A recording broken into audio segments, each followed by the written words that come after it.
ओम शांति। आज जीवन में हमारी खुशियां कहीं खो गई हैं। इतना हम लोगों को देखते हैं। कई बार जब हम अपने जीवन को देखते हैं तो हम कहते हैं मेरी खुशियों को किसी की नजर लग गई। मैं इतना खुश रहता था, इतना मस्त रहता था, इतना एंजॉयमेंट करता था, पता नहीं जाने मेरे को क्या हो गया। मेरी खुशियां कहीं खो सी गई हैं। आखिर क्यों? बहुत सारे लोगों में सवाल चलता है ये। हम अपनी खुशियों को इजीली क्यों खो देते हैं? अब मुझे मिल करके उन खोई हुई खुशियों को दोबारा अपने जीवन में लाना है। तो उसके लिए मुझे इन दो चीजों को हमेशा ध्यान में रखना है। पहला, किसी की बातों का प्रभाव हमारे माइंड के ऊपर ना पड़े, क्योंकि हमारी खुशी सबसे पहले गायब कब होती है? जब हम किसी की बातों में आ जाते हैं या किसी की बातों का प्रभाव हमारे जीवन पर पड़ता है। तो जब बातों का प्रभाव हमारे जीवन पर पड़ता है तो क्या होता है उसमें?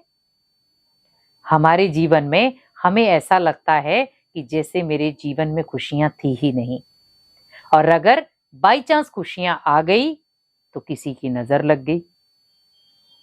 हम जो ये सेंटेंस यूज करते हैं कि मेरी खुशियों को किसी की नजर लग गई, वो आप कैसे फील करते हैं? खुद सोचें। हम कहते हैं कि मैं बहुत खुश रहता था। ये व्यक्ति बार बार बोलता था, आप इतना खुश कैसे रहते हो, आप इतना खुश कैसे रहते हो।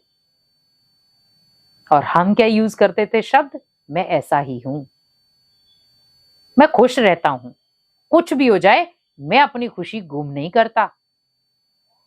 क्योंकि वो जो बोल थे वो थे अहंकार के बोल। लेकिन नजर किसी व्यक्ति की नहीं लगी है, नजर हमें खुद की लगी है। वहां पर हमने सोचा कि ये जो जीवन की खुशियां या मैं खुश रहता हूं, ये मेरी बदौलत है। नहीं, आप जब ये यूज करेंगे शब्द कि भगवान मुझे खुश रहने के बहुत सारे तरीके देता है तो मैं खुश रहता हूं, भगवान मुझे खुश रखता है और मैं खुश रहता हूं, तो ये बातें आपको ध्यान रखनी है। क्योंकि लोगों की बातों को जब आप मन के अंदर डाल देते हैं तो आपकी खुशी खत्म हो जाती है, इजीली खत्म हो जाती है। मान लो आप पूरा दिन भर बहुत खुश थे, सभी के साथ आपने खुशी का व्यवहार भी किया, लेकिन रात को कोई ऐसा एक फोन कॉल आया जिसमें आपके एक दोस्त के साथ ही आपकी लड़ाई हो गई। पूरा दिन का जो खुशी का माहौल था, एक चेयरफुल चेहरा था, वो क्या बन गया? टेंशन वाला चेहरा। एकदम से जितनी भी हमने पूरा दिन खुशियां कमाई थी वो एक झटके में नष्ट हो गई, एक बोल से। किसी के एक फोन कॉल से हमारी खुशी नष्ट हो गई, किसी एक व्यक्ति के बोल से मेरी खुशी नष्ट हो गई। आखिर क्यों? हमने आज एक ऐसा दायरा बना दिया अपने इर्द गिर्द कि कोई भी व्यक्ति आता है और हमारी खुशी को गुम करके चला जाता है, और हम बड़े इजीली तरीके से उसे खुशी को गुम करने देते हैं। अगर मैं अपने अंदर यह ठान लूं कि कोई भी व्यक्ति मुझे कोई भी बात बोल के चला जाए, मुझे इफेक्टेड नहीं होना है, मुझे अपनी खुशी गुम नहीं करनी है। क्यों? मैं खुश नहीं रहूंगा तो कौन रहेगा? मैं भगवान का बच्चा हूं, किसी साधारण इंसान का बच्चा नहीं हूं। भगवान मेरा पिता है, खुशियों का सागर मेरा पिता है, और मैं खुश ना रहूं? बातें तो आएंगी जीवन में और जाएंगी भी, लेकिन हमारी जब जीवन में से खुशियां चली जाती हैं, वो लौट कर बहुत देर के बाद आती हैं, और फिर हम क्या कहते हैं कि काश मैं उस समय खुश रहता तो शायद आज इतनी प्रॉब्लम नहीं आती। आज आप देखें, एक डिप्रेशन वाला व्यक्ति है, टेंशन वाला व्यक्ति है, उसे डॉक्टर क्या कहते हैं? आप खुश रहा कीजिए, खुश रहो, कोई बात को मन पे मत लगाओ, खुश रहो आप। लेकिन अब हम तब बोल रहे हैं उसे खुश रहने के लिए जब उसने खुशी को प्रॉपर लॉक कर दिया है, बंद कर दिया है। तो यहां पर आपके माइंड में जब भी आपको लगे कि किसी व्यक्ति ने कुछ गलत बोला है, वहां पर यह भी आपको साथ में ध्यान रखना है कि उस गलत बोल का तो मुझे अपना सामना करना ही है, लेकिन उसमें मुझे अपनी खुशी गुम नहीं करनी है। जब खुशी गुम नहीं होगी तो वो बोल आपको बोल लगेगा ही नहीं, वो ऐसे ही खत्म हो जाएगा। दूसरा,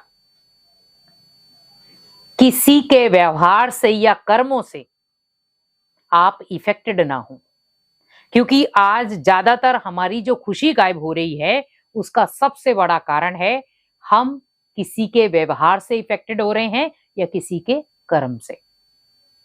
हमें अपना व्यवहार देखना है, अपने कर्म देखने हैं। अगर वो व्यक्ति व्यवहार से आपको कुछ गलत कर रहा है, अगर कर्मों से आपके साथ कुछ गलत कर रहा है, तो आप एक चीज हमेशा याद रखें कि उसका रिटर्न उसे भगवान और कर्म दोनों ही दे देंगे। क्योंकि ऐसा तो आपने सुना है ना, हर कर्म की कुछ सजा भी होती है, हर कर्म का कुछ फल भी होता है।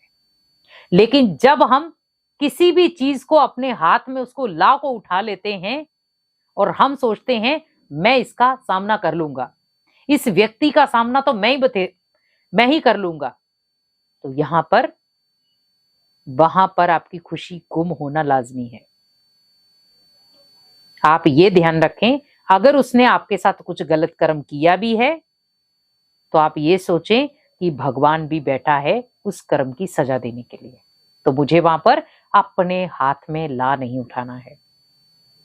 मुझे ओनली अपनी खुशी की तरफ ध्यान देना है कि मेरी खुशी कहीं इन बातों की वजह से खो ना जाए। क्या पता मैं इस व्यक्ति को देखते देखते, इसके व्यवहार को, कर्मों को देखते देखते मैं अपनी खुशी को कहीं खत्म ना कर दूं। अगर आपको लग रहा है परिवार में किसी व्यक्ति की खुशी गुम हो रही है, तो सारे एकजुट हो जाएं, एक सूत्रता में बंध जाएं और उस व्यक्ति को खुश करें किसी भी तरीके से। आपको लगता है कि कोई व्यक्ति घर में थोड़ा सा टेंशन वाला है, तनाव वाला है, वो तनाव में रहता है, टेंशन में रहता है, लेकिन आपको पता है कि वो मेरे दिल के बहुत करीब है, मुझे उसको तनाव से मुक्त करना है, तो आप उसे जितना हो सके आप उसे खुशियां देना शुरू कर दें।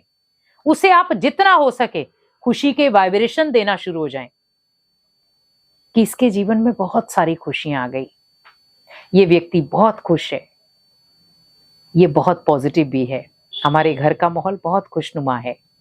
जब आप ऐसा माहौल क्रिएट करेंगे तो उस व्यक्ति की जो खोई हुई खुशियां हैं वो आप सब मिलकर के उसे ला सकते हैं। तो क्यों ना सब मिलकर के हम उन खुशियों को वापस लेकर आए। जो खोई हुई इंसान की खुशियां हैं उन्हें हम मिलकर वापस लाएं। परिवार में जो खुशियां खोई हुई हैं उन्हें आप एक सूत्र, एकता के धागे में बांधकर उन्हें वापस लाएं, क्योंकि खुशियां हमारे जीवन का सुरक्षा कवच है।